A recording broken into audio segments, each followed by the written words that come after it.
এই বছর আমরা বাংলাদেশে এক ভয়াবহ গরমের সম্মুখীন হচ্ছি। রাস্তায় বের হলেই যেন আগুন ঝরছে আকাশ থেকে। তাপমাত্রা প্রতিদিনই ছড়াচ্ছে 40 ডিগ্রি। এমন গরমে শুধু মানুষ নয়, পশু পাখি গাছপালা সবাই কষ্ট পাচ্ছে।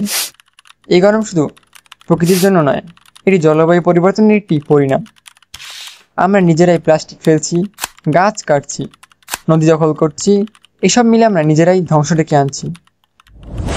আজকের এই ভিডিওতে আমি শুধু সচেতন করতে চাই না, আহ্বান জানাতে চাই, চলো একসাথে কাজ করি।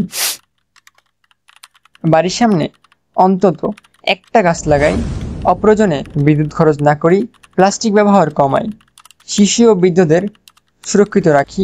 এই গরমে একটু সচেতনতা, একটু উদ্যোগ এই পৃথিবীকে রাখতে পারে বাসযোগ্য।